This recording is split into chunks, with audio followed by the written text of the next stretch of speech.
Hello and welcome to tonight's show.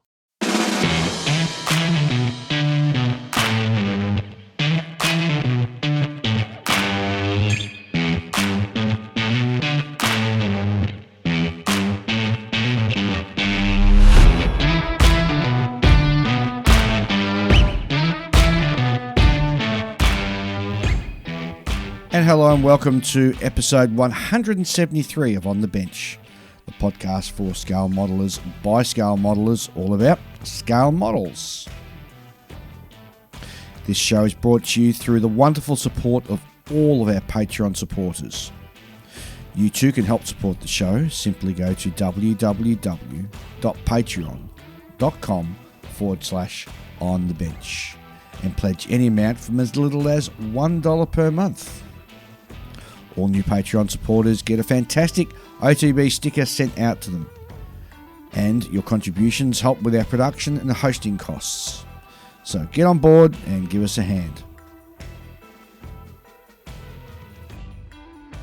Hi, I'm Scott, the creator and owner of the Scale Modeler Supply, Australia's largest manufacturer of hobby paints. Our premium airbrush-ready acrylic lacquer paints are designed specifically for use on plastics, with a comprehensive range covering all popular modelling subjects including military, aircraft, rail, auto, sci-fi and more. And not only that, but we also have a wide selection of essential hobby tools and now, infinite colour, our new range of water-based paints for miniatures. So to check out our range and to find your closest retailer, please visit our website at scalemodeler.com.au.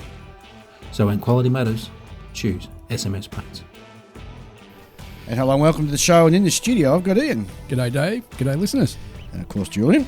Yes, good morning. How are we, gentlemen? Good. Yeah, not too bad, thanks. On this very fine grand final day For AFL, for our international listeners, with a lovely temperature today of 29 degrees Celsius. that's going to be a bugger to play in that heat. Whoa. Collingwood versus Brisbane Lions. Well, I'm a Victorian, but I'm going for the Lions. Well, I'm a Victorian, so as much as it grates me to say, I'm going for Collingwood. I'm a Victorian too, but I don't care. There you go. Julian has spoken. Gentlemen, what have you been up to? Ian, let's start with you. What's been happening since we last had you on the show a couple of weeks ago? Well, yeah, started my new job. It's going all right.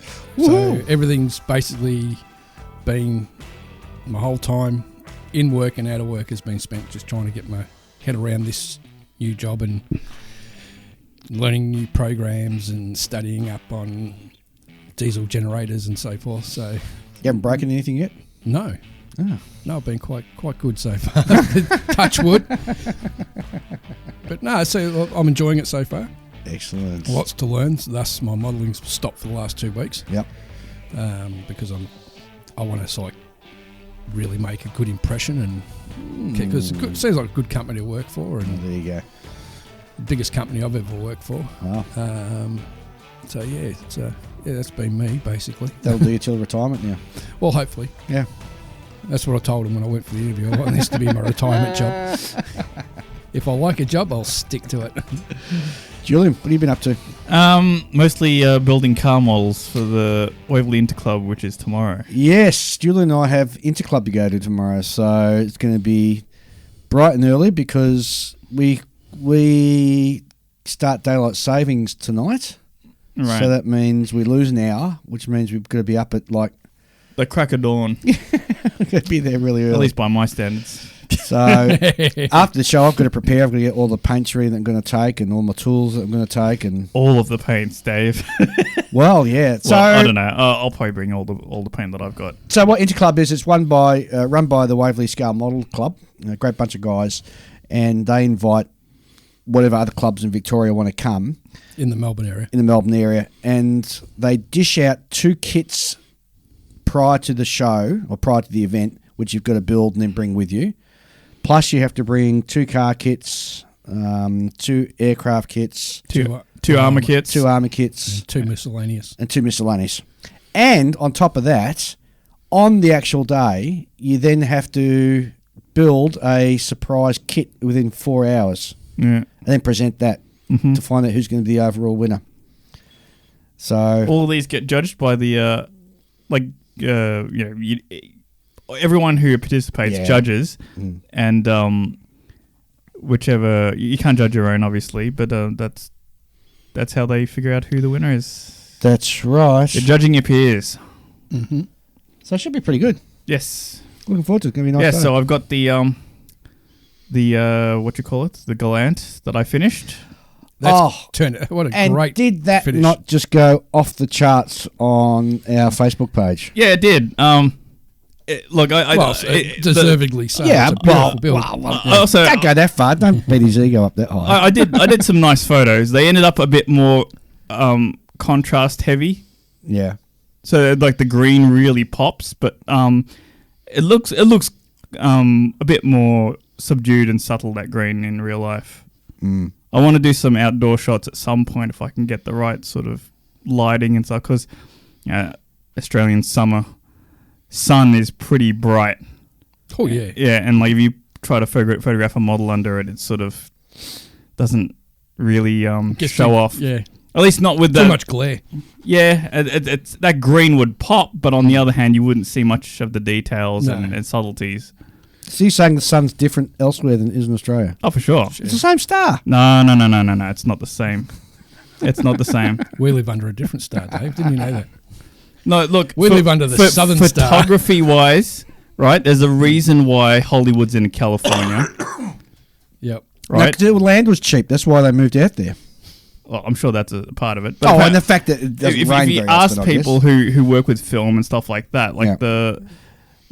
it's very good for like golden hour and all that sort of, the sunset period and stuff like that, the way the light falls, and like Europe's more overcast, so there's more subtle. That's why a lot of like the cars in Europe tend to be, silvers, greys, blacks, and things like that, because like it looks nice under overcast weather, whereas bright colours tend to do better out here. I'm just winding up because when I've travelled overseas to like Europe and to the US or North America, there is something different about the light there compared to back home. Yeah, I don't at least. And I don't know. I don't understand why, because it's the same sun that the star that all the light's coming from. It's all weather and things like that, and it also comes down to like the way the cars are, like the colors they pick for cars and things like that, also revolve around the environments that you drive in and the trees and things like that. And it's like you look at German cars, they're all silver, grey, and you go down south where it gets sunnier and it's now all reds and yellows and like the red Fiats, Ferraris and things. And then you go to Russia and they're all white, either white. What's that car called? That box thing? like the Lada. The Ladas, Yes. or what do you call it? The Russian mafia in their black Zills. Mercedes. And there's Zills. Yeah. Zilms, yeah. Don't know. Yeah, it's interesting. Maybe somebody can write in and let us know why the light's different in different parts of the world. Yeah, I mean, like, I'd be I'd say curious. it probably got to do with refraction. yeah, it's stuff like that. Like if you look at all the cars that are sort of traditionally been about the beach, like our Sandman. Oh, the panel vans, yeah. Panel vans, and things like dune buggies and things like that. A lot of those tend to be in brighter colours. Yeah. Mm. Yes. Oh, all right. Okay.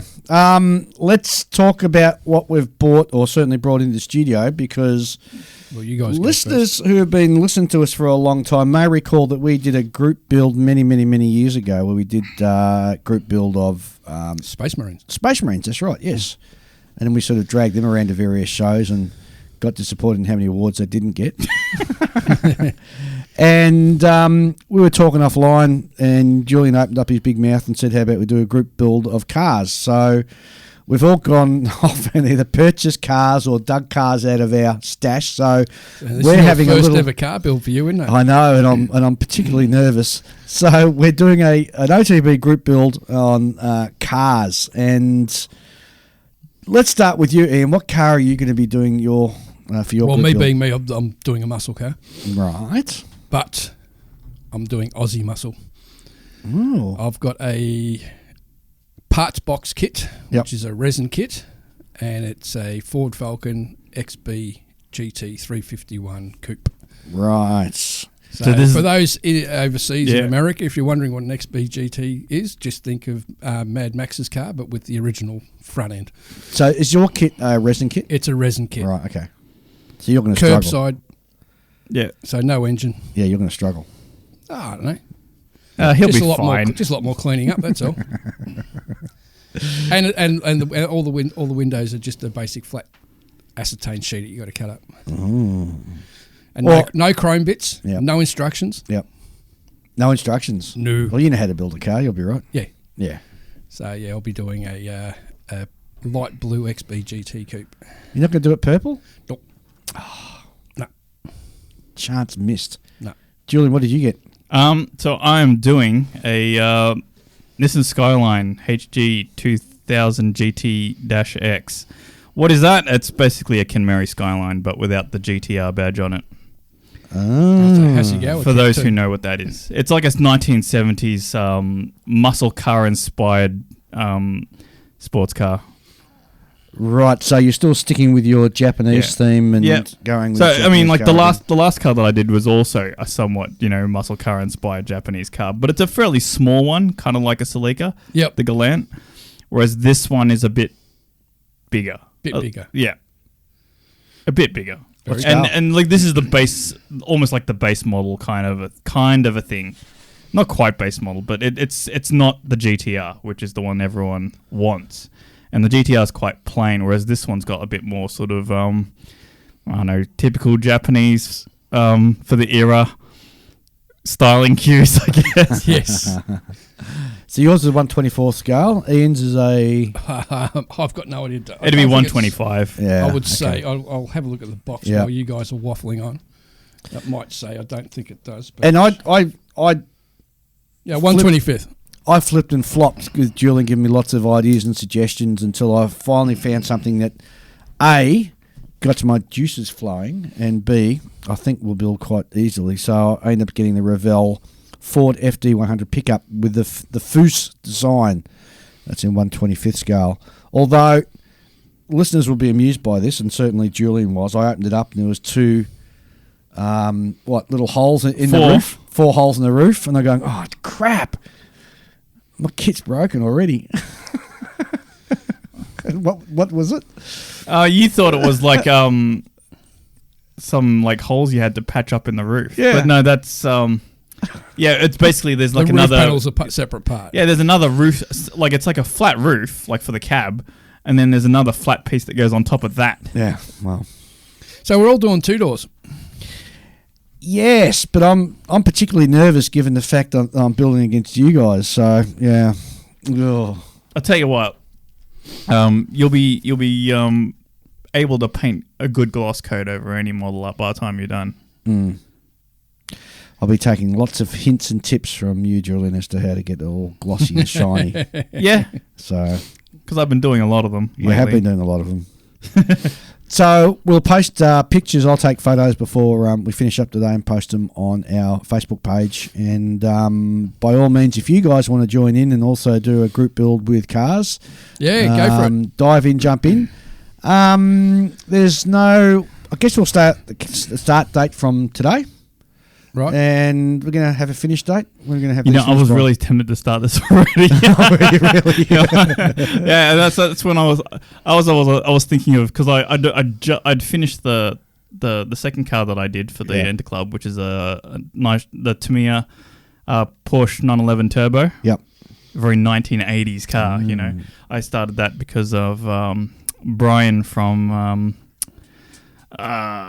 Sideways. Built sideways. Yeah. Built Sideways podcast. Yeah, so I was talking to him a lot about, he was building a Porsche for some group build of his own. And I was like, I want to do that too. So I was like, I bought it. And then like after the alpha fell through, I was like, well, now I have to finish it and do it quickly at that. And so I pushed it through. Yeah. It got done. And then like I had like a day or two before today, and I thought, well, what could I work on? So I started working on the Musaru Cup a little bit. Oh, have you? Yeah. Oh, hang on, wait. Whoa. Mr. Update. Mr. Look, Update. like it's an interesting little kit. It's a bit rough. It's certainly not up to ICM's modern standards, I don't think. You're going to post pictures in the Mr. Yeah, Cup but page. I haven't done much more than clean up the cab Well, that's fine. Post the pictures. and assemble about, 70% of the chassis and running gear. Yeah. But after that, I mean, like everyone's seen what truck running gear looks like. And then it all gets painted black at the end of it. So who cares? You've got to post it and say, Julian's here. Julian all started. right. Oh, well, I'll get to it. Yes. Relax, Dave. Why are you not relaxed? So we've got these kits, and while Ian's one's challenging, I know that he's more than up to the task of wrangling that. He doesn't get intimidated by any of the things that kit has to offer. No. I'm really impressed by your kit, Dave. Thank you. It's quite good for a Revell kit. It's definitely not daggy or there's no flash. It's not a 70s Revell car kit. No, not at all. Like I've built some of those, and they're just everything's warped because the molds are so old. Yeah, it's not like that at all. Like it's actually like there's quite a bit of thickness to the plastic, so that everything's quite rigid, and you got no worries about warping. And there's a lot of like sprue parts in between windows and things like that to make sure everything stays in shape. Mm-hmm. And the fun bit I've got is all the sort of chassis parts type stuff are all dead straight and nicely formed. The springs don't have any dags around there. They're like nice. You'll barely have to do any cleanup. But when we were talking about this, I was originally going to go with a Tamiya car because I didn't want to stuff around with a badly engineered kit. I wanted to just build it and get to the paint stage. Yeah. I think that's. Yeah, I think you picked a good one. For me, is where the learning's going to come from. So I didn't want to sort of, waste my time sort of fixing up faults and that. Whereas Ian, I think, is going to be struggling with that with his. We'll see how we go. It's a resin kit, so we didn't land on the date when this should be finished by. So we're going to choose. I have no idea. How about we just finish it when we finish it or something? No, we're going to have a date. Okay, well, we're going to work to a end of the year. No, God no. That's only like 2 months away, dude. How about April 30th? Okay, April 30th. Done. That's a lot of time. That's my birthday, so there you go. All right.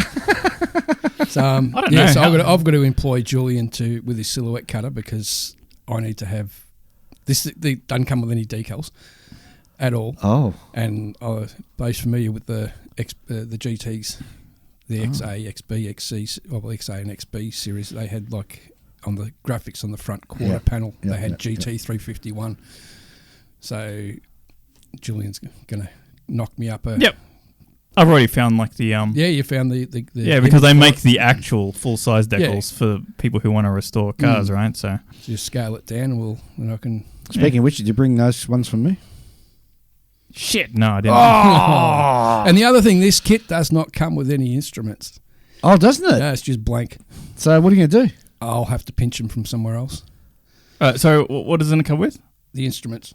Oh, right. No right, decals right. for the but instruments. there's a dashboard. There's a dashboard, okay. Just no instruments. All right. So I'll have to pinch them from another kit. I think I've got a... Well, you could just print off some paper type ones and put them in there. Yeah, I could do just that. copy someone else's. Because with the gauges. especially the XB series, on the Speedo, they actually had it in kilometres and mile per hour because that was getting to after the transition. Right, okay. So I can't just like pinch something from an American car because that'll be purely miles per hour. I can't pinch anything from the European car because that'll be purely kilometres per hour. So I've got to... Yeah, but it'll then be again, like... you're hardly going to see it anyway. See that at that scale anyway, man. Yeah, and not to mention like, that era of cars, like they're usually inset in like a tube, right? Yeah, they're like set pretty deep in the dash. Yeah, like the gauge clusters were the fashion of the time was like, let's make a bunch of like cylinders and then put them, sink them into the dash. like a few 5 inches deep into that. Yeah, it's like you can't see it from any angle except for inside the driver's seat. Yeah, but the good thing about it comes with a nice big set of fat tires for the rear end, and these things look really good with big fats on the rear end too. Oh yeah. Oh, well, I'm pretty excited about this build, so we'll have to see how it goes. Yeah. Definitely. It's been a while since I built a car kit, so... Well, I've never built one, so there you go. Unless you... Well, hang on a minute. Does a armoured car count? No. Okay, there you go. I was thinking the same thing myself, but no, armoured car's totally different. This is just an everyday drive, sort of. Yeah. This is what you see on the road. Are you going to take any inspiration from the truck in The Expendables? Because that's very similar. What's The Expendables? Is It's a movie. That movie, No. with like all of the classic Oh, action yeah, actors in it. No, I know the And then movie. some new ones. No, I'm not. I haven't watched it. Yeah, so like Sylvester Stallone's character drives one of these sort of things that's all lowered an and FD100. yeah, I don't know about the exact variant, but it's very similar to that. Okay. Except his is all matte black and it's got like a skull on for the shifter and all this sort of stuff. Oh, matte black. That's an interesting one. Maybe do Yeah, matte black. If you want to do it matte black, you can, but that's Go a for it. cop out. Yeah. Yeah. Okay. All right. I reckon he should do graphics. Not to mention, you could just throw a flat clear over the top at the end if you're not happy with what you've done. No, I want to do one of those really highly polished that you can see your face in it type Yeah, paint job. So yeah, why not? all right. So this is going to push me. Yep. That's a whole idea about group builds. Funnily enough, we're actually having a talk about group builds today, which is going to be our subject for today, only because I thought we haven't spoken about group builds. Group builds can be challenging. They can be the most annoying things that you've ever done. But we'll talk about it later on in the show. In the meantime, let's have a very quick break, listen to one of our sponsors, and we'll be back very shortly with our mailbag. Hey everyone, it's Chris at Inside the Armour Publications. I'd like to tell you about the new ebook we have available right now, Perfect Pits, the second edition. This is the same book as Perfect Pits that we previously released in print. However, it's now available as an ebook from InsideTheArmour.com and includes new material for a second edition. You can download this book along with any of our other ebooks on the ebook section of our site. In addition, I still have copies of Models from Ukraine Volume 2 if you'd like to help raise some money for a good cause and get a great modelling book full of fantastic artists like Calvin Tan, Paolo Portuese and many others. Please do go to the Supporting Ukraine page of the Inside the Armour site. All these books and more are available right now, including Tetramodel PE, Wingsy kits and a bunch of other great stuff at InsideTheArmour.com. Right, before we dive straight into the mailbag, there's a couple of very quick announcements I've got to make. First of all is on Saturday the 7th and 8th of October, there is the 40th South Australian Scale Model Expo 2023, which will be occurring at the John Dunning Prince Alfred College at Decketville in Terrace in Kent Town, South Australia. I'm going to be there, so make sure you drop in and say good day. It'd be really great to see a fantastic show. I've heard really great things about it, so I'm very, very excited about attending. Of course, let's not forget the other big event, which is going to be occurring on November the 11th and 12th at the Thoroughbred Park, 1 Randwick Road, Lyam, ACT, and that is a 2023 Scale ACT, which is, according to the guys, Australia's friendliest scale modelling show. There's going to be competition, general display. All skill levels and ages are welcome. There's going to be some fantastic how-to workshops occurring over that weekend with some big names who are going to be in attendance, including our good mate Lincoln. Lincoln Wright's going to be there. Clayton, of course, is going to be showing what he does. Clayton. And we've got Sam Dwyer's also going to be there. So it's going to be a fantastic show, and we're really excited about attending that and looking forward to it. That's on November the 11th and 12th. For more information, just go and check out Scale ACT 2023 on Facebook or just Google that. And, of course, the same with South Australian Scale Model Expo. Don't forget, on the way up and back, we can play Roulotto. We can play roulette on the way up. And don't forget, also with Scale Model, South Australian Scale Model Expo, just punch that into Google and it'll bring up all the details there. Should be a fantastic weekend. All right, let's dive into the mail, and we've got a couple that popped in actually. A good mate of ours, Robert, writes in, "Hi Dave, I like the choice of 1/72nd scale modelling for the topic of the 172nd episode. Do you have similar plans for the 1/144th scale modelling as an episode topic? I just did a quick back-of-the-envelope calculation. At the current rate of episode production, the 144th episode is only 37 and a half years away.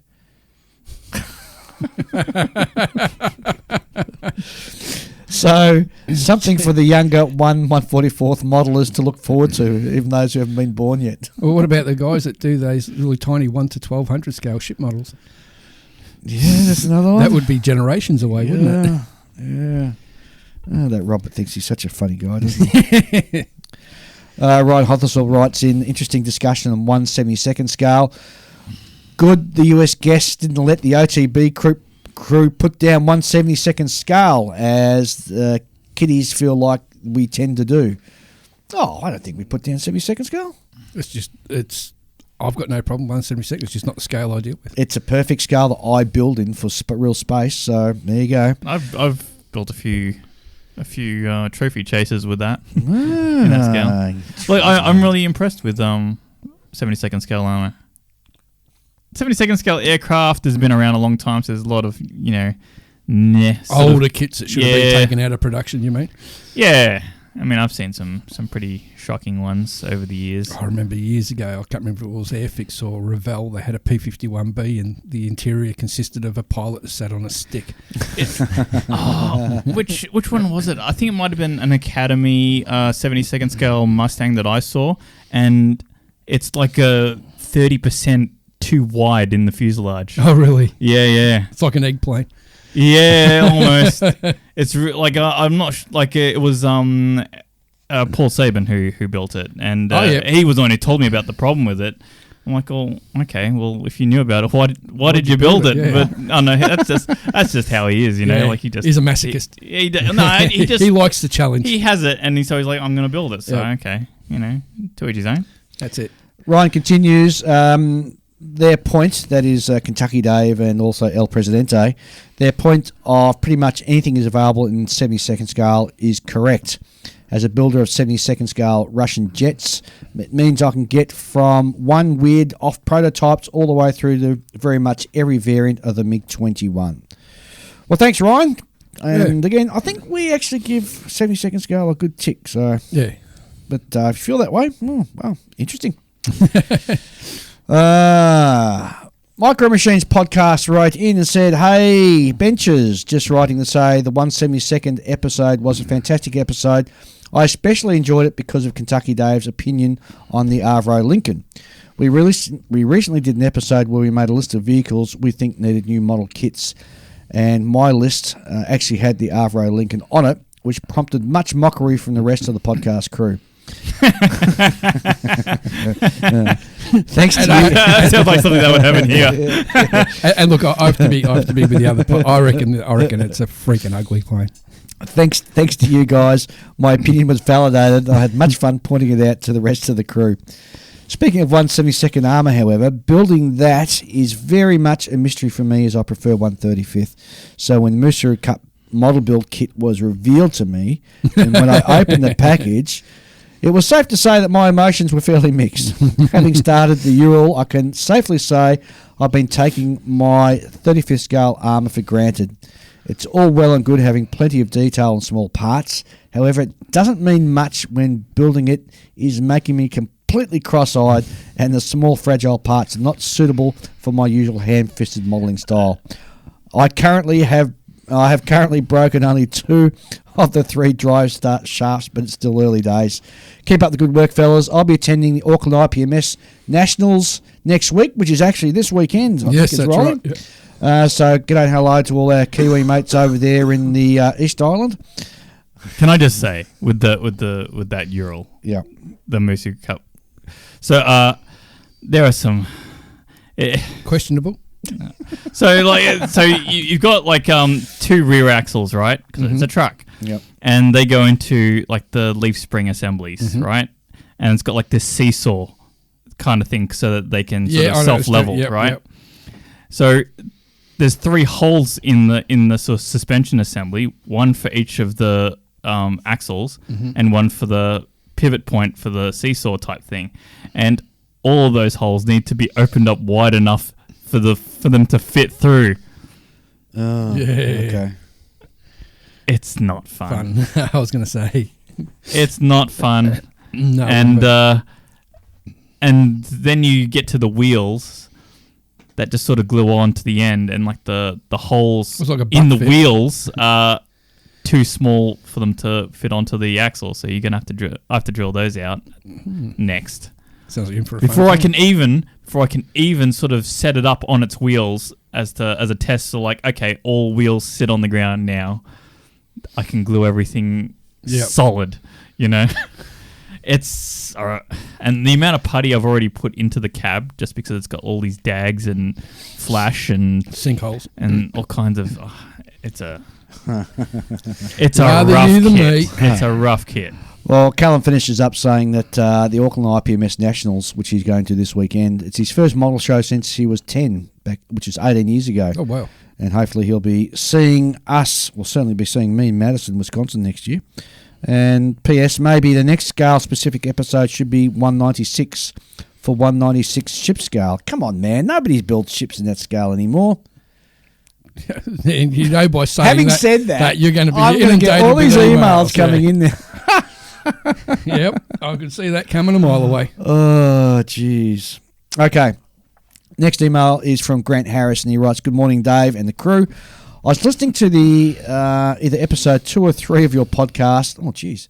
Oh, jeez. And the technique of wiping isopropyl over panel lines after weathering was mentioned. In the past, I've noticed how effective it is in accentuating panel lines and rivets, but that is usually when I'm using 100% IPA to strip back paint job that I'm not happy with.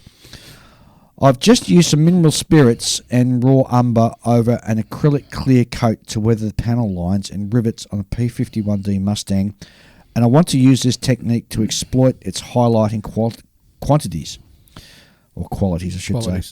But this isn't a paint job I want to lose. So do I cut the IPA with distilled water before rubbing it over the painted surfaces? ? And if so, what ratio do I cut it? Thanks for any advice you can offer. The podcast has really inspired me." That's from Grant Harris. I have no idea, to be honest. I've never used that technique myself, to my memory.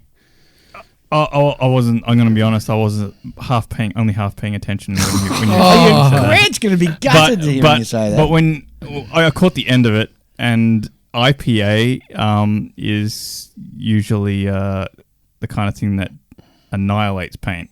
Oh, definitely. What paint? Like if you submerge. The question is, what paint?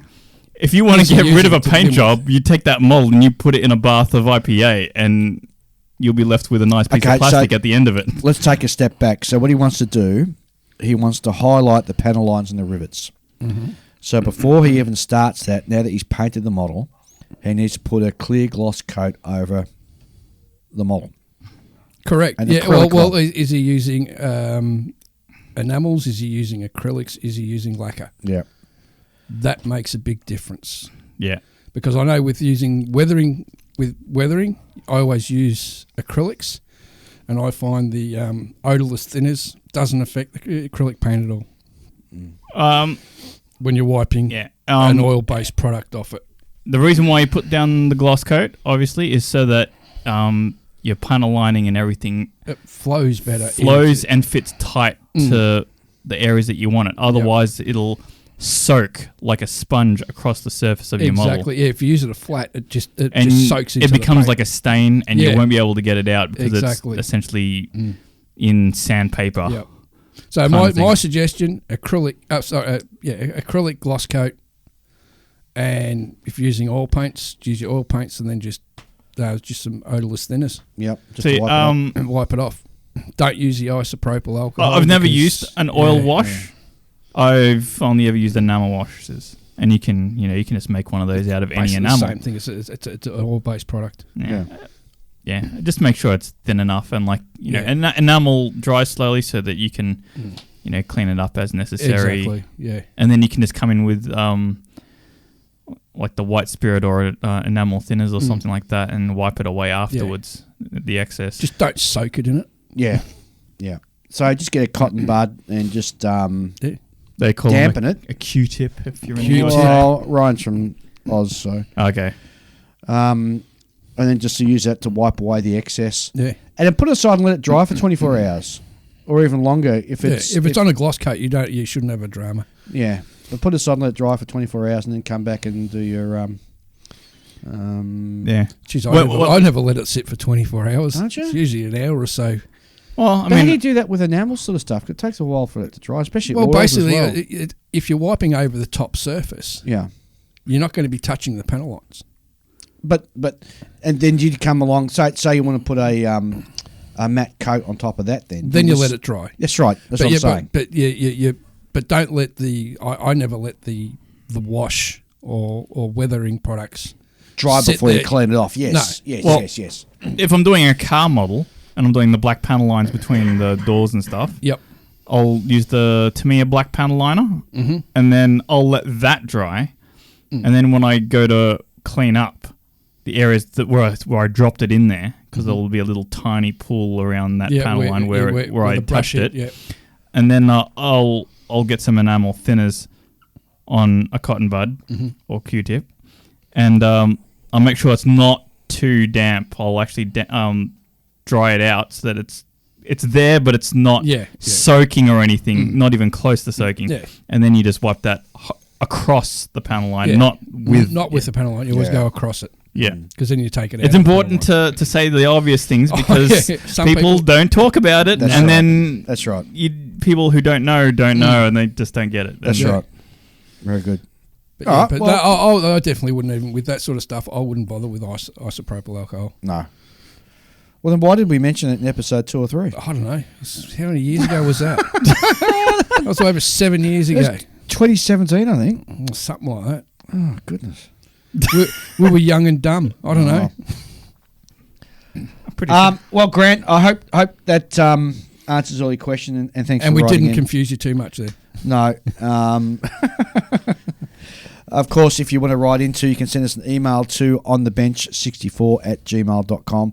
Love hearing all of your questions and points and all the other stuff, and even having the crack at us for paying out in 70-second scale, Ryan.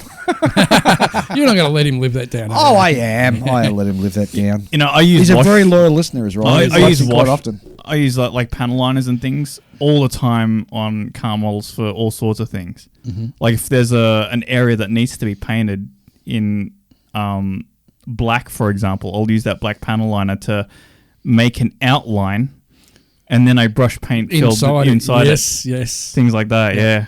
I thought we'd finished talking about panel lines, and No, off he goes again. Yeah, it's all right. That's all right. We're talking. We go off modelling road. techniques. We're allowed to talk. I think we're allowed to talk. Contrary to the cars we're building, we go off road around here. Look, I'm not happy about building the car. I'm just going to let you know this. Oh, I'm very uncomfortable about blow it. it out your trumpet. Yeah, well. As you said, Dave, you don't mind Yeah. occasionally getting something to challenge what you. Exactly Used right, to. yeah. Yes, that's right. But it's going to be hard for you to ever find someone to do that with me and Ian because we're too wide ranging for that. There's almost nothing we haven't done. Well, same here. I mean, I'm trying to think if there's a subject. The only thing I haven't- broached. Actually, real space I've never broached. Yeah, you haven't. Neither one of you have, actually. And I don't Oh. think any of us, well, you have, I think, Ian, but I've never done like a figure. Oh, I've either. done a few figures. It might be a next challenge we foist upon ourselves. Then again, we did Space Marines. Yeah, but they were that's- helmeted. Yeah. Oh, you mean like a bust? Yeah, like flesh tones and all that sort of All right. malarkey. All right. That'll be our next one. Oh, God. You were the one who brought that up. He put his foot in it. I think Again. real space first before we do that. Okay. Yeah, but you've done real space.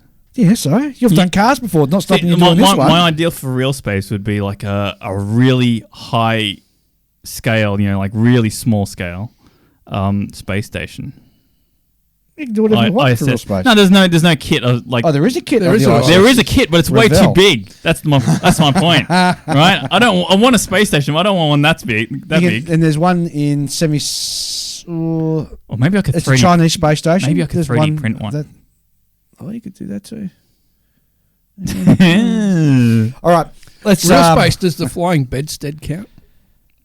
Yes, that counts. Even though it didn't go into space? Well, that's part of the program. So yeah, I'd real space aficionados such as myself would count that as being Okay. Why, have you got a model kit in mind? No, I was just thinking of something. If we were going to go that track, what I'd probably build. Even the X15, really, because it was a NASA sort of used by NASA as well. Oh, you could do an F5 in NASA colours. Well, you could, yeah. But Nah, I want to see you want to build do a rocket. spaceship. Yeah. All right, let's have another quick break, and we'll come back and hear what the Falcon's got to say, which is quite a lot this time. So Cool. we'll be back very shortly. The Models from Ukraine podcast brings you all the latest news and views from the model manufacturers of Ukraine and the modelers that support them. With interviews including Mini Arts, ICM, Armory Models, ResKit, Dora Wings, Ace Model and many more, you can find out what some of the best model companies in the world are doing and how you can help them and Ukraine. Check out the Models from Ukraine podcast on your podcast app of choice or at modelsfromukraine.buzzsprout.com.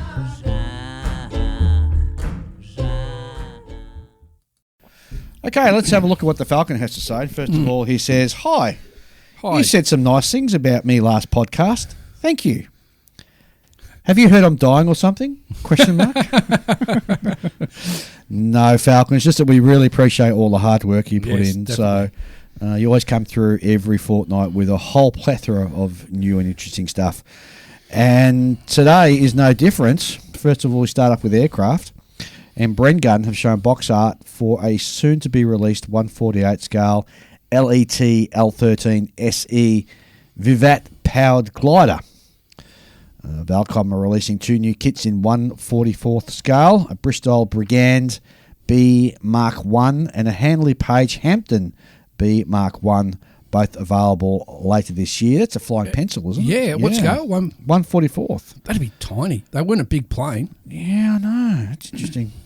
Great Wall Hobby have announced a couple of their own 1/44th scale kits, a Lockheed C-130H Hercules with interior, Ooh. and also a Vickers Valiant K1. DB Models kits announced a little while back that they have started work on the 148 scale Grumman F11F Tiger. Turns out that there will also be a 72nd scale kit as well. Good news for Kentucky Dave and El Presidente, I suppose. I heard he's one of those 172nd scale weirdos. Oh. See, Ryan, it's not us. It's the Falcon. Yes. Hobby 2000 will be releasing 2 ex-Hasegawa 132nd scale. That's what they do, isn't it? Yeah, it is. 2 ex-Hasegawa 32nd scale Focke-Wulf FW190 D9s. There'll be 2 boxings, mid and late production versions with 2 decal options in each. Kinetic Models have 2 new 48 scale releases for the final quarter of 2023. The first is a special release for Australian modelers, and it's actually in time for Scale ACT 2023, which will be unveiled. It's going to be the RAAF FA18 Hornet for Operation Okra with decals by FCM. The kit will be available first at Scale ACT. Now, just quickly, isn't that one of the aircraft they've got the AWM? Yes, it is. It is. The kit will be available first at Scale ACT in November on the 11th and 12th, and after that will be available worldwide. So if you're going to that show, there's yet another reason to go. I'm so tempted. Like, modern jets is not my thing, but I'm seriously tempted on that one. Apparently, MN Model Air, who are a Czech retailer, won't post outside of Europe. So they can get stuff then, says the Falcon. Well, okay. Okay. Well, what do they have to offer? I don't know, but he says they can get stuff because they're not posting outside of Europe. I'm guessing it has something that he wants. More than likely. Mini Art recently posted CAD renders of a 48 scale Junkers F-13. From what I understand, this was originally going to be their first 48 scale aircraft kit, but for some reason they went with the P-47 instead. Given all the work already done, you'd think they will eventually release this kit sometime in the future. Brave choice of subject, though. I don't know. I reckon it's a pretty interesting looking aircraft. Yeah. Especially the front windscreen. Yeah. ICM are releasing another one of their multi-kit boxings. This one's called In China Skies. It contains 3 semi-second aircraft kits, a KI-21 Sally heavy bomber, and 2 KI-27 Nate fighters. That's interesting. All in the one boxing. Pretty cool. Speaking of Sally's, ICM's 48 scale kit of the Mitsubishi KI-21 1B heavy bomber Sally will be released on October the 18th. It's been a long wait, Yay. but I'm sure it will be worth That's it. on my wish list. Is it? Yep. There's just not enough medium to heavy different Japanese bombers available in 48 scale. Yeah, lots of fighters, but not much Yeah. else. Yeah. Another new model manufacturer is throwing its hat in the ring. Can you guess where they're from?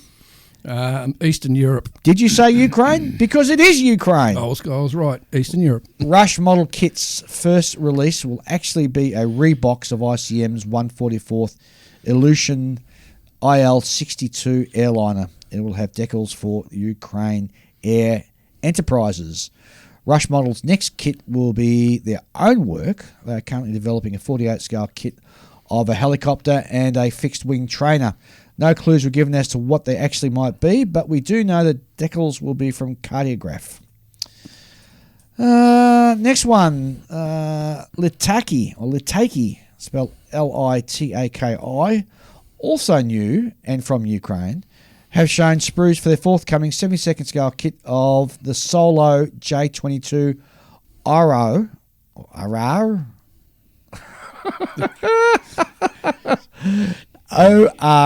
O-R-A-O. Sounds like Oreo. Oro. Sure, it's not a biscuit. Oro attack Did you say aircraft. ORAO? Yeah. AO or OA? AO. Okay. Oreo. Oro. Oreo. Box art as well. Looks like this kit will be released quite soon. You probably won't be remembered, but last time there was a rumour that Kinetic Models were working on a family of 48 scale A4 Skyhawks. Well, Magic Factory have just shown a test shot build of their 48 scale Douglas A4M Skyhawk. Ooh. So it is Magic Factory being alluded in the A4 rumour, not Kinetic, but then maybe Kinetic are doing a family of 48 scale Skyhawks as well. We don't know just yet. How many 35th scale AH-64 attack helicopters does the world need? Trumpeter thinks there should be at least one more, as they have shown off sprues of their 35th scale 64A Apache at the recent Xiang IPMS model show. Trumpeter have shown a test build of their forthcoming 48 scale Douglas TBD-1 Devastator with floats, so there'll be at least 2 boxings of 48 scale Devastator coming from Trumpeter. So we now can look forward to watching the float plane boxings gathering dust on model store shelves for the next few years or decades. Yeah, that's right. Clear Props have shown the sprues and box art for a 48 scale Lockheed D21. I've seen the box art and have one question. What is a Lockheed D21? I don't know myself. That's an interesting question. Miscellaneous news. Airfix have made a lot of people happy with the re-releasing of the 72nd scale kit of the SRN-1 hovercraft. Inexpensive too, only coming in at £11. Geez, that's cheap. I remember that kit from years ago. Never built it, but I do remember it. You know who won't be happy though? The people who had the original kits listed on eBay between £70 and £110. Good luck with that now. Yes. You snooze, you lose. Oh, gosh. Naval news. TACOM have just announced 72nd scale kit of the IJN aircraft carrier Akagi Island and flight deck. CAD renders look terrific. They do, yeah. And maybe even better than Border Model's 35th scale version of the same thing. I wish that someone would bring it out in 48. Yeah. 72nd, though, is not too bad, I think. Yeah, 72nd, that's still a quite doable. decent size. Yeah. Military vehicles. Oh, hang on. Well, can I add? Yeah. 3D Wild. Oh, yes. I'm pretty sure they're bringing out 350 scale the USS Boston. USS Boston. It's a cruiser? Heavy cruiser, yeah. Heavy cruiser. In the Second World War. Oh, very interesting. Military vehicles. Dragon Models have just announced the re-release of their 35th scale Panzer IV OSFJ final production in a premium edition form. Improvements to the original release include updated wheels, magic tracks, and 3D printed muzzle brake. Another premium edition re-release from Dragon is their 35th scale Panzer Bechtwagen 4 OS FJ 2-in-1. It also gets an upgrade treatment with 3D printed muzzle brake, updated new tool wheels and magic tracks. The kit allows you to build either the Panzer Blockenwagen 4 or the standard Panzer 4 OS F mid-production. You guys cracked me up. Taker models have announced limited edition boxings of their 35th scale Jagdpanzer 38T Hetzer early, mid and late production. The only difference between the original releases and limited edition kits is that this time around there are no interior parts. Mm-hmm. So you don't have to cut it open like Clayton had to show the interior. Oh jeez! Oh god, that was awesome watching. Oh him do yeah, that. he dropped another one last night on YouTube, and where he did like a little base for it, and it came up really nice. Done a great Workbench job. Hobbies. Go see our mate Clayton. Yep. I've lost where I am. IBG models have shown very nice box art for two new 72nd scale armour kits: an Italian M13/40 Caro Commando with 8mm machine gun, and an M1340 medium tank late production. Staying with 72nd scale, Ace Models will release a kit of the German 12.8cm Canon, which is the K81/2. And Border Models have shown box art for the 72nd scale Tiger 1, initial 502nd Heavy Battalion. And this was first announced as a take-on kit, but the box art clearly shows Border Models, which shows a bit of interaction between these companies, doesn't it? Mm. Trumpeter's kit for the month is a 35th scale MTLB with a ZU-23-2 twin cannons. Hobby Boss are releasing a 1/16 scale Tiger 1 late production. ICM have a 1/35th scale German Renault AHN Glackenstein Canon mobile field kitchen in the works. ICM have shown CAD renders for the progress of their 35th scale V3000S. He's doing this on purpose, is the Falcon. Multi-year Offenhausen-Führerhaus, which is a half-track conversion of the V3000 truck. Going by the renders, it will be large and impressive model. I hate the Falcon so much. I hate him. I've got tears in my eyes.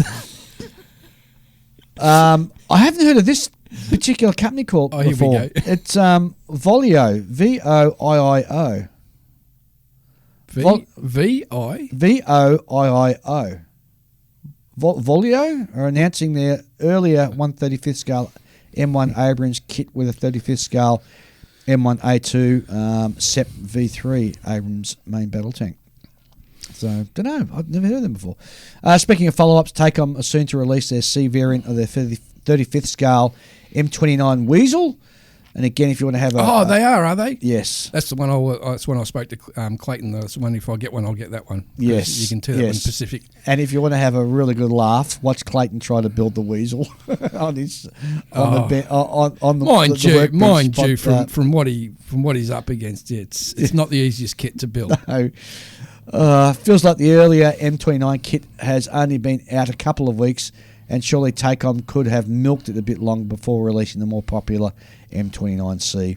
Still with Tacom, they have announced a 1/35th scale King Tiger with a 10.5cm Porsche turret, and it's going to be a 2-in-1 kit. CAD renders show options for a 10.5 or an 8.8cm gun, and you can have a cupola mounted infrared night fighting gear or anti-aircraft machine gun mount. Oh, cool. AFV Club will be releasing a 35th scale AAV-7A1 amphibious assault vehicle. It is a rebox of the Hobby Boss kit with additional ropes, life buoys, and Taiwanese decals. Motorcycle kits. Oh, this is new. Meng have announced a 1/9 scale, the BMW R 1250 GS AVD. Yes. Love the R series. There you go, Dave. Dave's new kit. What do we know? The kit is officially licensed by BMW, but of course it'd have to be. The finished model is just over 25 centimetres long, 10 centimetres wide, and 15 centimetres high. The kit will come with stainless steel photo etch parts. Yuck! Yeah, I'm not a fan of stainless steel photo etch. And reflective mirror foil. 4 liveries are provided. There are single and double seat options, luggage cases, panniers. They're called panniers, not luggage cases. And I don't think you've ever had a motorcycle modeler on the podcast. Do you have anything against them? That's it for now from the Falcon. Well, being an ex-motorcycler myself. See, look, this is what happens when you pay the Falcon a podcast, right? When you pay him a compliment. This is what happens. Wait, what did I say? You pay him a podcast. Oh, that's wrong. I don't know what my brain was thinking when I said that. It's got a Well, that could be a future group build for us too. Motorcycle, I'd be in that. I'd love to build a motorcycle. I've got one in my selection. Really? Yeah, What that have you got? 135th scale World War One Triumph. In 35th scale? Yeah. That Okay. little resin one. Oh, they're awesome. To me, I do some great ones. Yeah, I remember building one. I think it was a Yamaha from the Australian Grand Prix. Yamaha. Yeah, Yamaha. Paul Julian goes, no idea what we're talking about. I don't know anything about bikes. I have a friend whose whole life revolves around bikes. You have a friend. Yeah, I have a friend whose whole life revolves around bikes. Yeah. And, I'm still oblivious to them. Oh, my world used to revolve around bikes once upon a time when I was young and foolish. Yep. He's had, Gixxers and Harleys and everything under the sun at some point or another, Nice. I mean, his job is a motorcycle mechanic. Oh, well, there you go. Yeah. Oh, of course he would. And I still know nothing about him. Well, they work in the principle of the gyroscopic effect. So if you spin a wheel, it'll want to stay upright. Well, see, what I would do is if we ever did a group build involving bikes, Yeah. I would just go to him and say, which of these should I build? And he'll just pick one out and I'll go, cool. And you give it to him when you're finished. Yeah. There you go. He'd probably pick something that he's already had. Maybe. Yeah. Maybe. Yeah. I mean, I can sort of see what he's currently owns, and I could just do that if there's a kit of it. But I mean, not there's a kit of. No. Yeah. Also, he could also pick out something that he really likes, because even though he's never owned one, he is a Ducati specialist. Should be. Oh, I love Ducati. The sound of Ducati. Oh, my God. Does anyone do a model of the Tron bike? I don't know. You could probably get a 3D printed that'd be imitation of Because it. that'd be pretty cool to build. Yeah, but you'd have to do it on The old-fashioned one or the... The old-fashioned one, of course. Yeah. No, Not the the modern one's better than the new ones. Is it? Yeah. Looks much There's slicker. no one. You know what the new one looks like? It looks like that spanner thing that Guns released to open up their bottles with. Yes. That's what it looks like. Yes. But how would you attach the front wheel? What do you mean? It's sort of molded into the shape of the Yeah, it whole is, thing. yeah. There's no spokes. No. No. It looked pretty cool though. It would. You'd have to do it. You'd have to do it in the colours that, and that's where a black light would work really well. Yeah, So you can and sort those of fluoro colours. Yeah, pop the fluoro colours.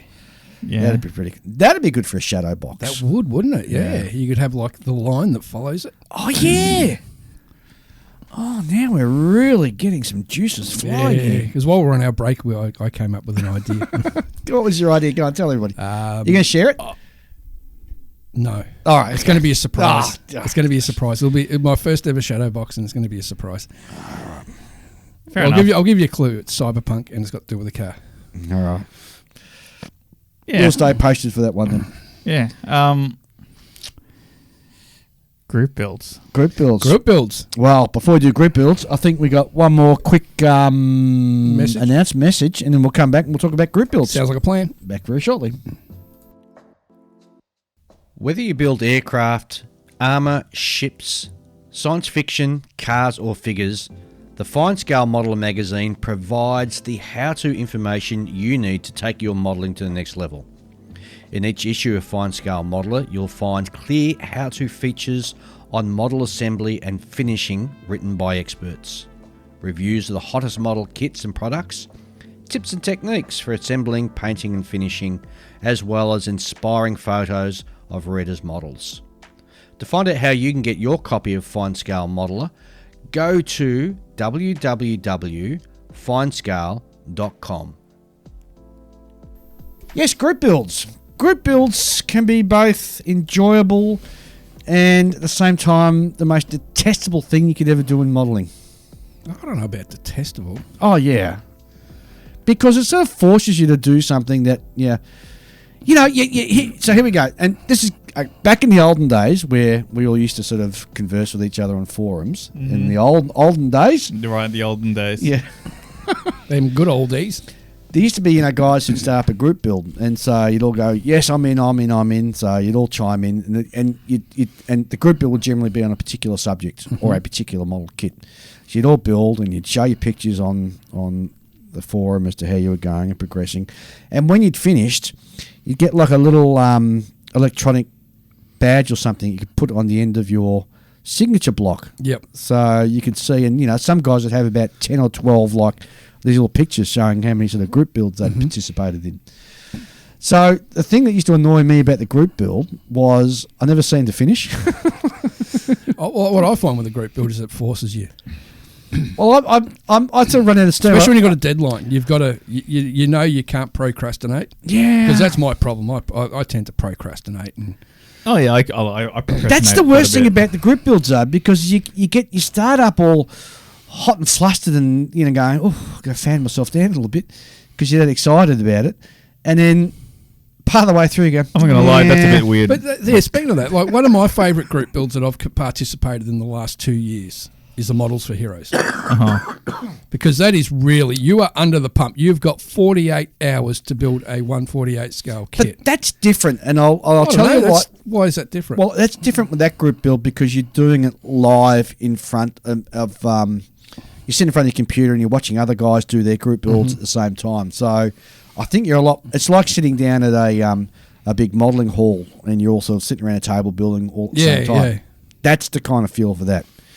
Whereas your more traditional group builds, you'd have like 3 months or something to do it. And as I said, for me, it used to get me really excited and I'd go, yeah, I'll do that and start it. But I would find that I would lose interest. Well, I don't know. You're doing all right. You're doing all right with the current group build. What current group build's that? Your Leopard. Oh, that is technically a group build. Yeah, well, that's true. I finished that. That's done. See, what are you worried about? Yeah, but but look, not all my group builds fell flat in the face, and we won't mention the P47. Did I just mention the P47? Do you know I chucked it in the bin? Really? Yeah, I went into the well of tears. You didn't salvage it? No, I went into the well of tears. Wow. I salvaged the decals, and that was it. The rest went in the well of tears. But they were Tamiya decals. Yeah, you salvaged the part that you should have thrown away. Yeah. Oh, come on, guys! What do you mean? I can Tamiya decals. It's like they're printed on sheets of plastic. They're that thick. Julian, what's your experience been with group builds? To be honest, I don't usually go along with them, just because I tend to do my own thing. That's all. I mean, Well, you're currently doing one. You're about to. I'm about to. As of today. No, the Ural. Oh, yes. Yeah. Moosery Cup. Moosery Cup is a group build. Yes, that's true. Done a few of those now. How many have I done? This is your second one. Oh, this is my second one. I've done 2. Because you did the whirly gig thingamabob. Yeah. The Flettner. The whirly gig thingamabob. Was it a Flettner or something like that? Fleckenkluster. Yeah, the German helicopter the thing. Flettner. Yeah. The Fleckner. Jawohl. Yeah, that thing. Which, I did an okay job, is what I did with that. I did an okay job. You still won. Yeah, but I won because I finished it. That's how I feel about it anyway. Okay. I won because I was able to get the rotors together. Barely. Like, you look at them and you sweat, just looking at it because it looks like it's about to break itself, Well, it's sitting in my model cabinet now when the doors are falling off it. And no, that's the part I didn't expect to break. You're right. I expected because it's like you've glued 2 pieces of 2 mil thick styrene rod end to end, and yet it's somehow stuck together. And Oh, it was a butt fit, was it? yes, Oh, God. That's some Yes. shitty engineering, isn't it? yes, that's why it's almost like that. Oh, yeah. And I don't know how it stays together. I really don't. I basically put the rotor on it, took the photos, took it right back off because it looked like it was going to break. Mm-hmm. And I don't need it breaking on my watch. I'll No. do it after I hand it off to someone else, like Dave, right? Your problem now, Dave. And the only competition against it wasn't able to get this together because I'm sure that their kit was designed the similar way. It wasn't the exact same kit. They had like the 3-bladed gyrocopter thing. Doesn't matter. You're first across the finish line, so that still counts. That's it. I It's guess. like a race. I guess. So there you're. I'm under much more pressure on this one, but I'm going. There's a lot more freedom involved with it, so there is that fact. But you're right. You're under a lot of pressure. You got some great builders The out one there. I just did, my other that was strictly out of box, no additions, kit 51, yeah. decals. Yeah. Had to use the wrong wheels. Oh. But see, that's the thing that enjoy about group builds. They can be as open and floppy as you like, or they can be as tight and restrained as the person who first suggested it Yeah. wants it to be. So you can say, and it can be cover a whole class of particular aircraft or vehicles, or it can be just down to one particular. Well, you can do like group build Vietnam War, Well, exactly right. Yeah. where you've got a plethora of aircraft to choose from. I think in my early sort of modelling days, group builds had much more appeal for me. As I'm getting older, I've got sort of less time, and We got so many commitments and- these days. well, that's true. Yeah. It's like, I'm building for the Interclub, or I'm building for the Expo display, or I'm building Yeah. for this group build, Yeah. or Yeah. there's. It seems like I got Taking so many away time to build for yourself. Yes. Yeah, yes. and it's like I don't have like I got so much stuff in my stash, stuff that I want to build, and it's like I'm really just have to wait until You're not getting it around to what you want coincides to with build. something that I have to build for. So that's where group builds can be the real pain, can't they? Yeah, like I could have built, I could have done that with this one. Like I could have gone, okay, I'll build an Italian car so I can coincide it with our Italian display next year, right? Yep. And the car that I do have on hand, because the Alpha fell through, right, is the Lamborghini Miura. But I got far enough in that I was like, I'm going to procrastinate. You got plenty of time. Yep. Yeah, because so the thing about the Miura is that it's got like these two intakes that are built into the doors, right? So is this the 70s or a more modern Miura? It's 70s. so it's the one like, with the oval headlights, yeah, the pop up. that pop up. Yeah, I know the kit. Right, so it's got like these vents these intakes, and they've got like a sort of horizontal line type things that are part of the sort of feature, and they're in black. But the part of the intake that comes up and is built into the doorway, which is the very mouth of the intake, Yep. that's a piece of photo etch that you got to bridge across there. Because it's very, very, very, very thin. Yep.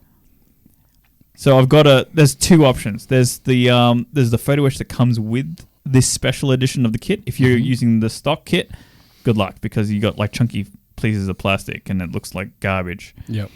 Or you can get the unobtainable Studio 27 aftermarket photo etch. Unobtainable. Did you get one? I don't have it. Ah. And they both do it in two different ways. So the Studio 27 version loops around and sticks flat, like half of it sticks flat against the door. And then you got like the actual intake part. So you don't have to worry about one side of it. It's you mostly got to blend in that photo etch where it glues to the body on the outside at the bottom. Oh, right. Right. But at least you've got like you can cut out the full intake and make it all the way, hollowed out all the way through to the engine Oh, bay. right. Yep. Whereas the one that comes with the Hasegawa kit doesn't. It makes it easier to fit the filleted parts in later, but it blanks it off Right. Yep. so that you got no actual like hole that goes through to the engine. So you sort of got to pick your poison. There's no two ways about it. You just got to like you still got to blend a piece of photo etch into the bodywork. Yes. And then painted that glossy whatever glossy color that you're gonna do it in, It's usually orange, isn't it? which is something I'm totally like. It's fine. Like I get it. Like painting up photo etch for military models and doing it in flat colors, it's fine because you can just sort of. But when you got to do that glossy stuff, and I've got to somehow polish a piece of photo etch. Oh, It's going to be scary. that's scary. The other thing about group builds is that it can lead you into doing something that you perhaps would never have considered doing before. push you Sorry, I won't off-road there. Pushing you out of your comfort Like zone. a car. For you, yeah. Yeah. And so I guess that's sort of one area that it can be good for. So it'll push you out of your comfort zone. Yeah, well, it means and lead that you into areas where you've if you're able to square up this the gloss paint on this truck thing, it means that when you want to do a bike, you'll be able to do it well. Yes. What's that reaction? Well, With a I've built big doubt in the motorcycles voice. before. I built a Zundup once upon a time, 35th scale Zundup. Yeah, and how glossy was that? It wasn't. It was World War II German motorcycle. Yes, Yeah, it was okay. Panzer Grey. Yeah, but most motorbikes are not like that. They've got glossy looking fuel tanks and chrome everywhere. Or you get the new modern ones that have the carbon fibre on them. And yeah. Or you can build a Paris Dakar, motorcycle. That's not all shiny. After you've put dirt on it. funnily, I've got the old Gunze Shelby Daytona Coupe, which I'm planning on building up as Bob Durant's Sebring winning car. Oh, okay. Which he won the 24-hour. Yep.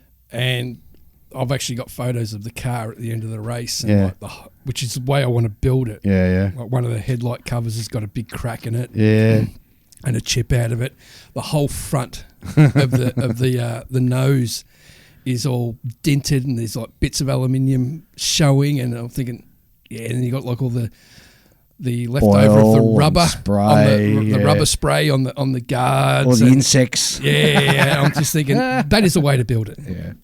As it finished at the end of the race. Yeah, but it's not like you flat coat the whole thing. No.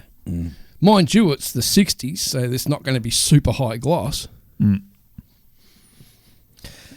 The bad thing about, and I think Julian touched on this before, the bad thing about doing group builds is it can take you away from where you really want to be building. Like you said, Julian, where, you've got a whole heap of stuff in your stash that you've purchased and bought because you want to build it, but you're being derailed from getting to it because... Yeah, but remember that we're in a bit of a unique position. Like most normal people are not obligated into their group builds. True. Well, They opt into it. you opt into it because it's like, walking past a shop and seeing something shiny, you go, oh, good, go in and buy it. You know what I mean? That's what group builds can be like sometimes. Oh, shiny. But I think like a lot of group builds, especially the online ones, tend to be a case of only like maybe half of the people who started finish. Yep. Or 30%. Or 30% maybe, yeah. Yeah. I don't mind them. I do not have a problem with group builds. I don't per se either, but I'm thinking when you do it with that friends, can be, it's a different thing again because like you feel there's more pressure, right? yeah, they can be a poison chalice, can't they? Especially when you don't finish and all your mates do. They sort of stand around in a circle going, nee, pointing at you. We would definitely. I know do that. you two would, yes. So you reckon, Julie, we're going to have him in tears by the end of this or not? No. We'll razz him up till he cries. Look, it's not like we won't give him a hand. I mean, like he's never done like glossy paint before, so we'll have to. We can give him the sort of shortcut in a way, rather than him stumbling about in the dark trying to figure out how to make things glossy. Like As Bilbo Baggins said, shortcuts lead to long delays. No. I mean, it's like I can give you my method and go, okay, well this works because you lay colour down and put gloss over the top. yes, normally yeah. I don't. I lay the colour down, and then I use that colour in the gloss in certain percentages for me, because I usually do about, if I'm doing a car kit or something, I'll do about 4 gloss coats.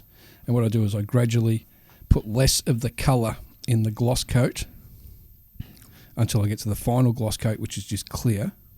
And what that does is it gives you more depth in your colour. So the spray you're using as the gloss spray, you actually add the colour to it. Yes, but then for the coats. But as I do a next coat, I put less of that colour in. So you start at 50-50? Pretty much. And then go 25-75? Yep. And then 80-20? Yep. And then... Clear coat. Oh, okay. And that gives you so much more depth in your colour. Huh. That's interesting. I learnt that from a panel beater.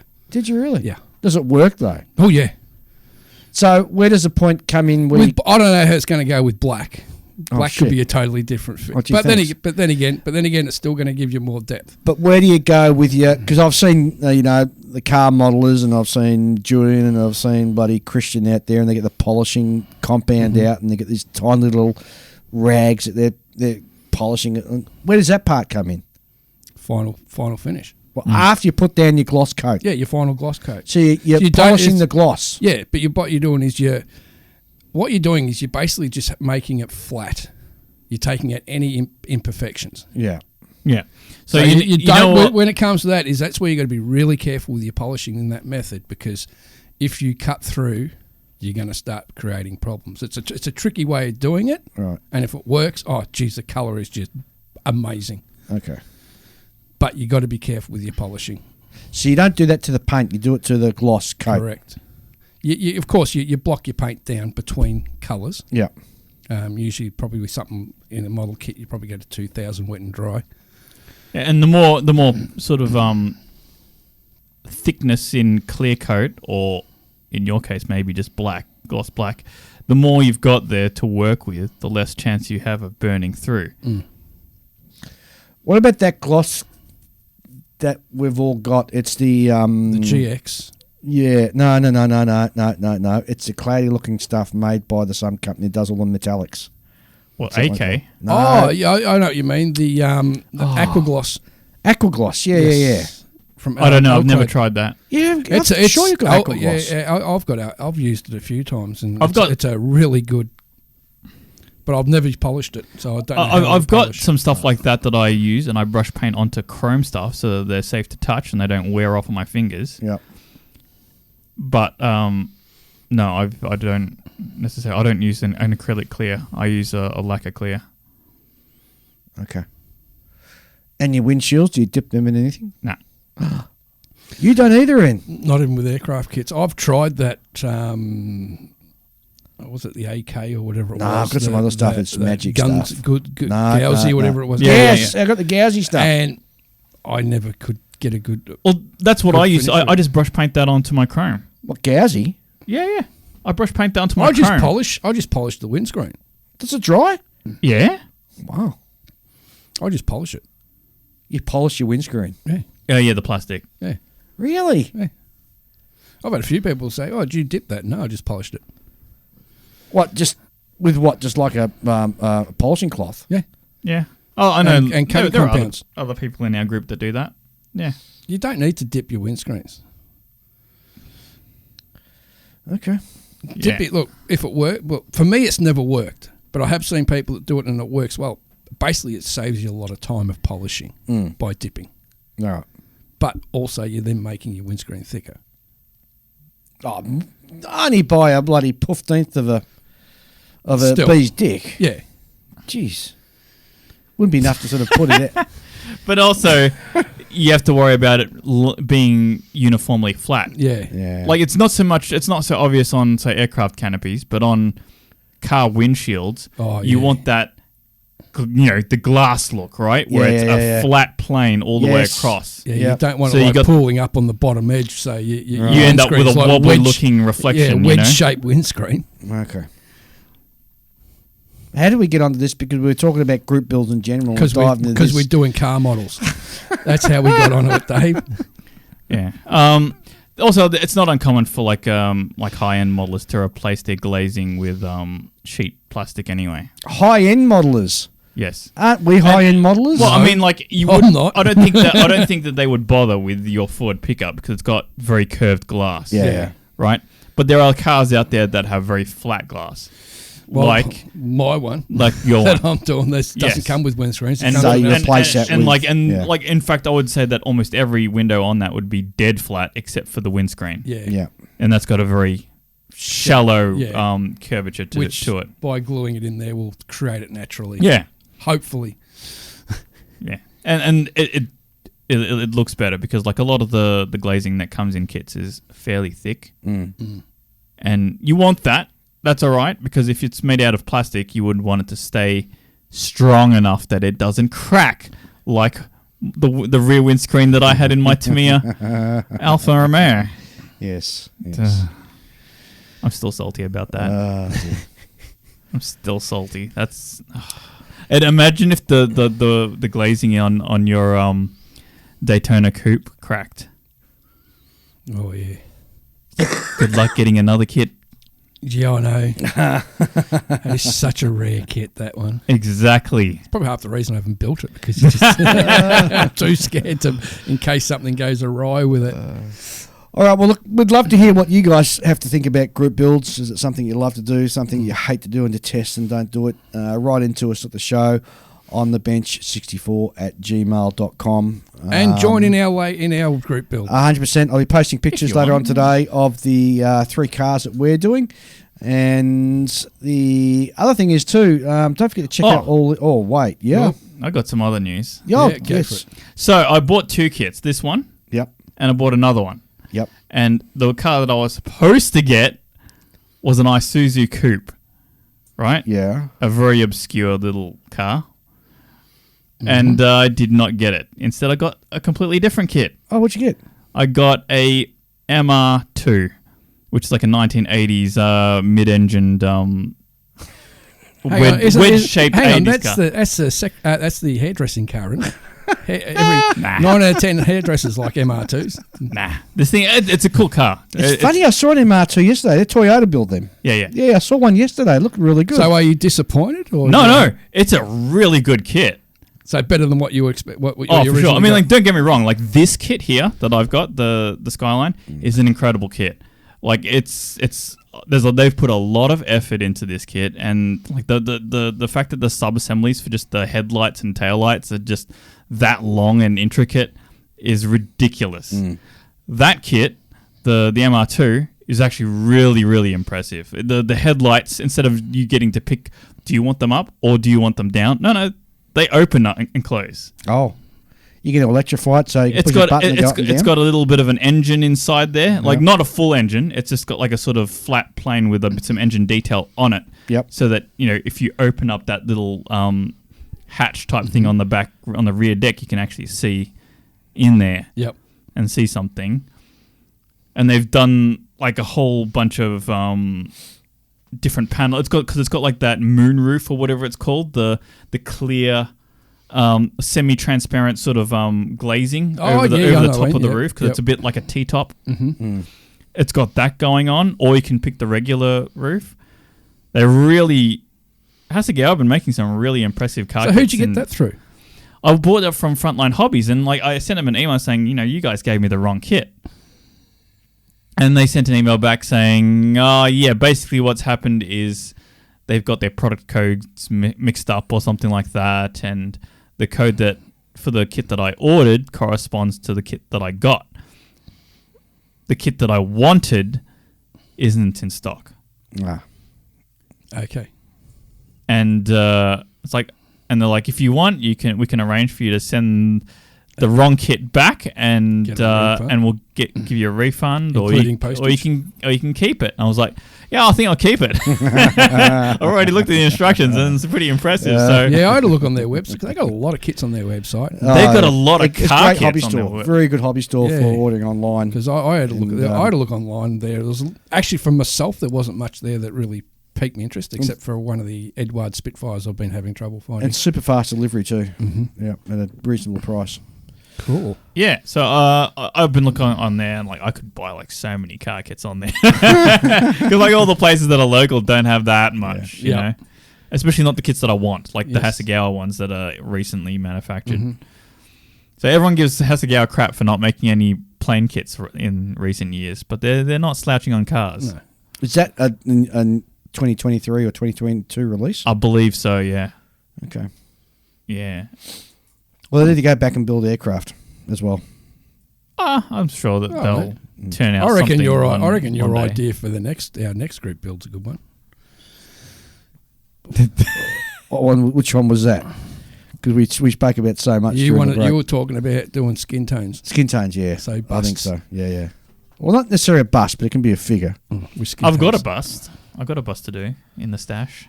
Oh, Funnily so- enough, that was one that they only get sold in Europe.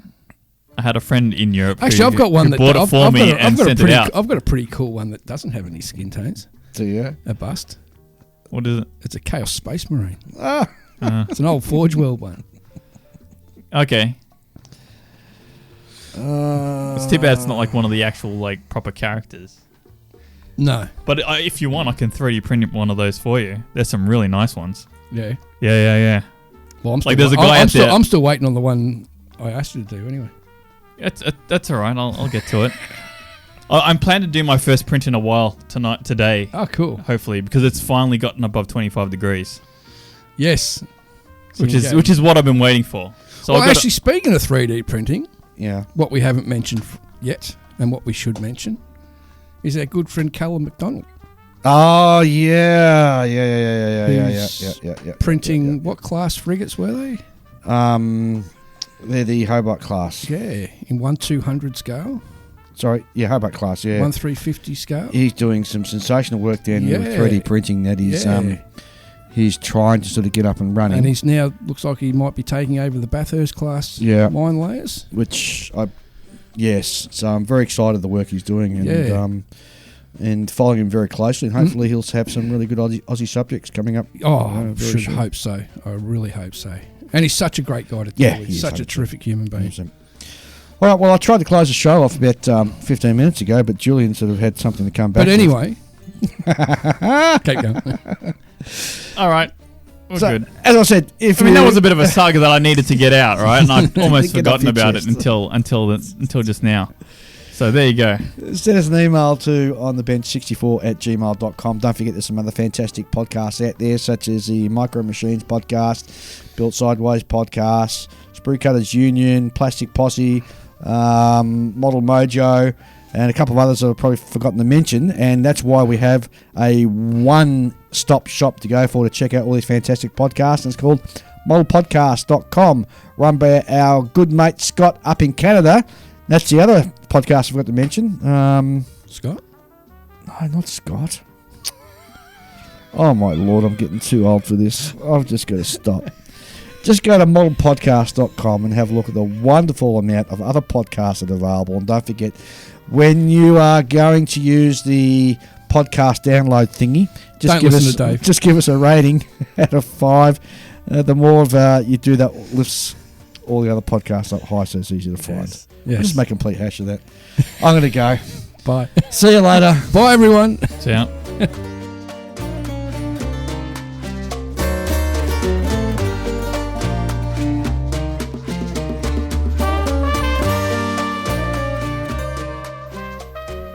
Meant to say Stuart, our good mate from Scale Model Podcast, that was trying to think about.